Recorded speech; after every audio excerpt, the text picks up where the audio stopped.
Breaking news, folks. A earthquake, a 6.2, hit Italy and some of Rome today.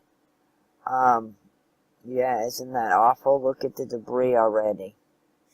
Look at the houses got crumbled because they said that the earthquake was so powerful it just tore down their homes. So, yeah, devastation in Italy, some parts of Italy and Rome.